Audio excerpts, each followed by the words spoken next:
Paulie wants to place a bet with me. All right.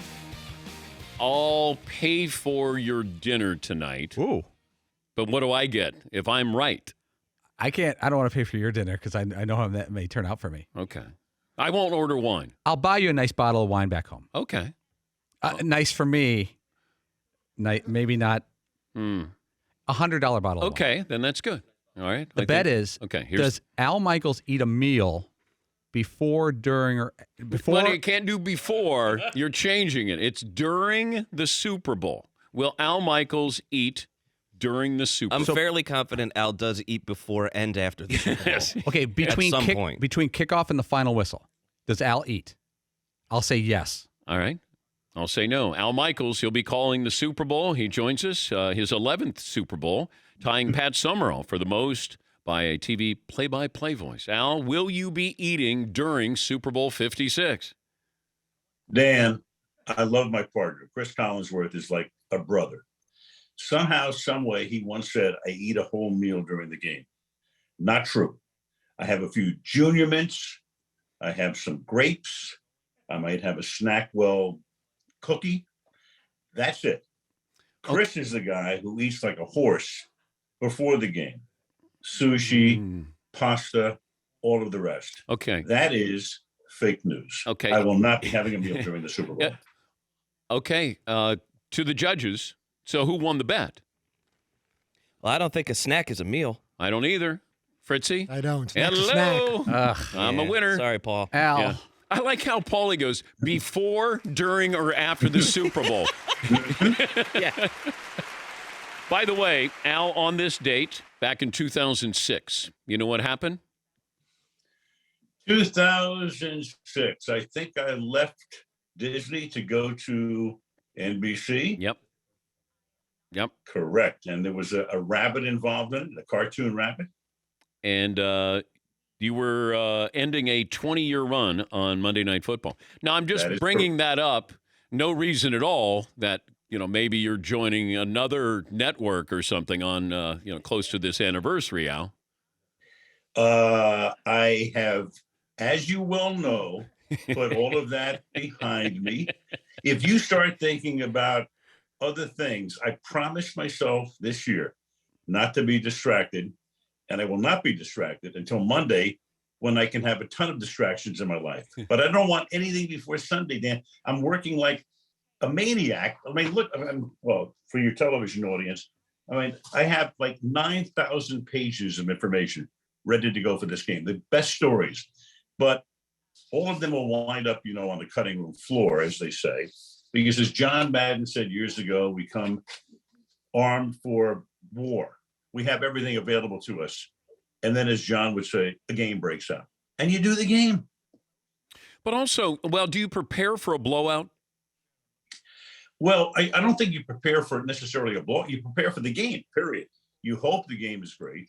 And if it's a blowout, then we're ready to go in a different direction. It almost becomes, Chris and I, we laughed about it because we did have a blowout in the Christmas weekend game between Dallas and Washington. And then it became almost like talk radio. You're going back and forth. Fortunately for me, I've done 10 Super Bowls and 6 of them have gone down to the very end, including the last 4. And I look at it this way too, Dan. I don't think the NFL has ever been hotter than it is right now, Dan. I mean, people are just talking about these last 6 games have been fantastic. And I'm just hoping that we get the lucky 7th. And it's not like when you go to the crap table and you've got a great run going and then you throw a 7. And the dealer says 7 out, line in, new shooter. We don't need that. We need the lucky 7 this week. How important is it for you to meet with coaches or quarterbacks to glean information from them? Very. And we will. We're going out to see the Rams today. We get the Bengals tomorrow. We know the Rams very well because we had them 3 times this year. We've had them several times over the past couple of seasons. We know them. So we'll see, McVay, and we'll see Stafford and some of the other guys today. And then I think Chris knows Zach Taylor a little bit because he lives in Cincinnati. I've met him once. Don't know Burrow. We'll meet him tomorrow. I think it's important. I think it's great because, you know enough about them from watching them and reading about them. and then you get to talk to them. And I find, the really good stuff that happens is you get a story that hasn't been told before. Going into a Super Bowl, there's so many stories out there. Millions and millions of words have been written, and so much time has been spent on television and radio talking about it. You want to find something that's a little bit different. So hopefully that's what will happen, and that's why it's very beneficial to meet with the principals. We always talk about players when they get to the postseason, but as a broadcaster, the amount of postseason games you call, what changes, or how does that prepare you better for the next one you do and the next one you do? It's it's almost like when you're a player, Dan. You do what got you there. So if you go, in a different direction, I understand the magnitude of the games, and especially the Super Bowl, and people say, 100 million people are watching. You can't think about that. You want to break cleanly. You want to get off to a nice start, get the game going. And very much like the players who talk about, the first time there's contact, a couple of plays into the game, they're playing football and we're announcing football. So you don't want to have to think about all the extraneous stuff. Once the game gets underway, you stay within your lane. I mean, Chris and I have done a couple of hundred games together. And if we try to do something different or go outside where we normally would go, why? Why do you want to do that? So hopefully the game starts. We concentrate on the game. The game is close all the way. And all I root for, Dan, is triple overtime. Can't get enough of this. How aware are you of, I know the point spread, but prop bets? A little bit. I look, I've been the rascal. You know that. I'm the guy who's always talking about a point spread or the over-under, and I've sneaked it in through the years, and a lot of people love it. Now, of course, I can come in the front door because you've got DraftKings and all these other entities that are now involved with the National Football League. You don't overdo it, though. I mean, in terms of prop bets, no, I think that's too inside football. I think a few people are involved in that. I looked at them the other day. I mean, there are 18 million prop bets. So where do you go with that? I think you would be talking to a very small sliver of the audience if you went there. Well, I didn't know if there was a prop bet if Al Michaels will say the following. Yes. And there he goes. That's interesting. I remember, years ago, there was a prop bet, and I think the first game after Deflategate, and I saw it, and it got a lot of play on the internet. And I think the over-under was 2 or 2.5. And I said, let's just get this out of the way. Deflategate. So I went right to the over. So, and there he goes. I can be bought, Dan. Okay. Not for $100 bottle of wine, but I can be bought. Okay. Steak dinner. And $100 bottle. And $100 bottle. Well, yeah, you can't have a steak dinner without a $100 bottle of wine. No. But do you talk more to Chris prior to the game or less so you save it on the air? No, we're always, we talk to each other at least a couple of times a week. We have our production meetings with Fred Godelli and Drew Esikoff. Our producer director, Michelle Tafoya, is working with us. We have Catherine Tappan this week as well. So we're all kind of interconnected. We talk a lot to each other so that, we know the stories, we share stories with each other, and then we decide how we want to get there.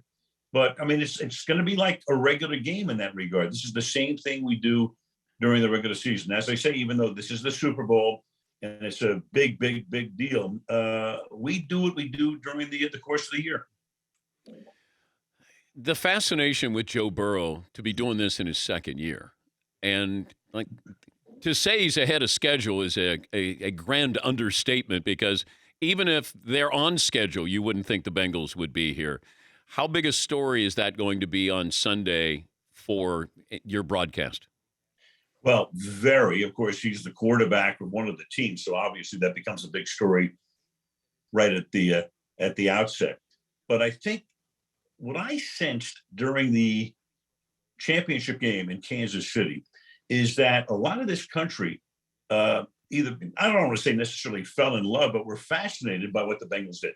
They're down 21-3. Everybody's thinking, okay, Mahomes is going back to the Super Bowl, third year in a row. It's Kansas City against whoever would win the Ram 49er game. And somehow, some way, I just sensed the way they came from behind. For Burrow, nothing looks too big for him.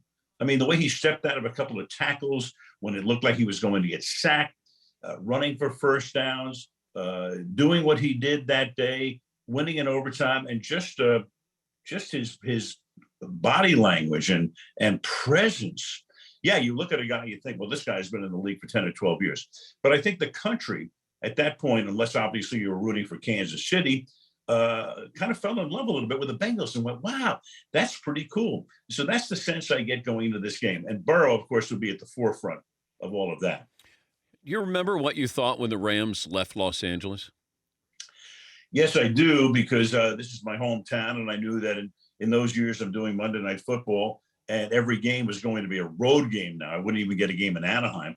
I understood it, though, because the problem in this city and area was that every stadium was a relic.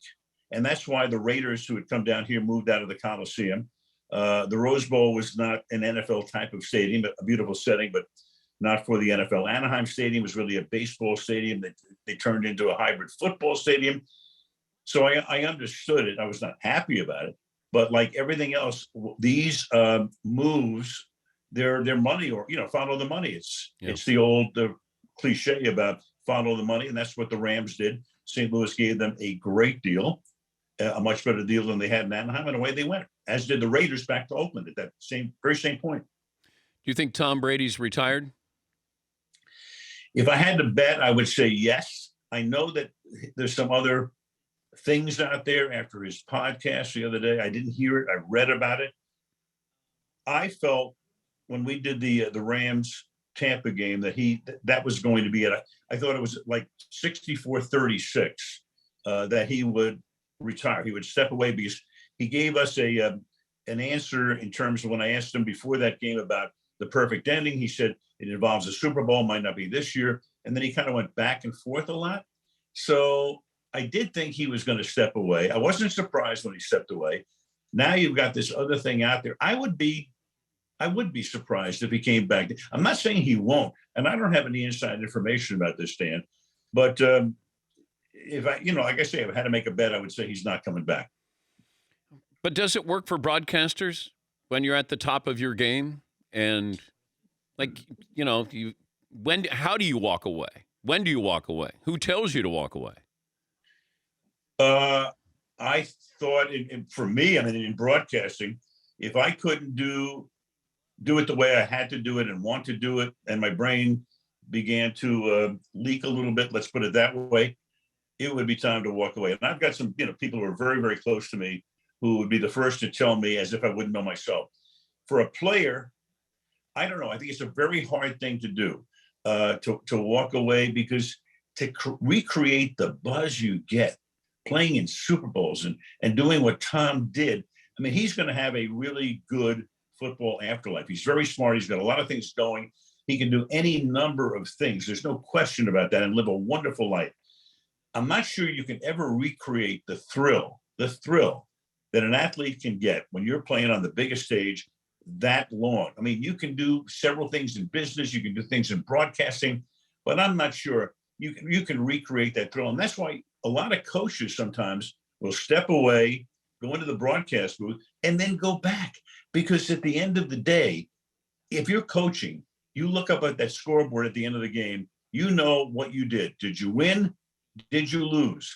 In broadcasting, what are you supposed to do? Go on the internet and find out that everybody loves you or hates you? Forget about it. Oh, it's great to talk to you, bud. And as always, Dan, as always, man. Have fun. And your 11th Super Bowl, that ties Pat Summerall for the most by TV play-by-play voice. And Michelle Tafoya's last game on the sidelines for you guys, too. Oh, I just want to say, Michelle, she has been such a great partner. I've done 300 broadcasts with her. Basketball, we did the NBA back in the 03-04 seasons. Football, she is the best of the best. I'll put her up against any reporter in this country, print or electronic. And Michelle, tons of fun. She keeps us laughing. We're going to miss her. I'm going to miss her terribly because, I mean, she's just great to be with. Thank you, bud. Talk to you soon. Thank you, Al. You bet, man. Take care. That's Al Michaels. And you could, of course, watch the game on Peacock and NBC Sports, Chris Collinsworth. And it'll be the swan song for Michelle Tafoya, who's stepping away as the sideline reporter.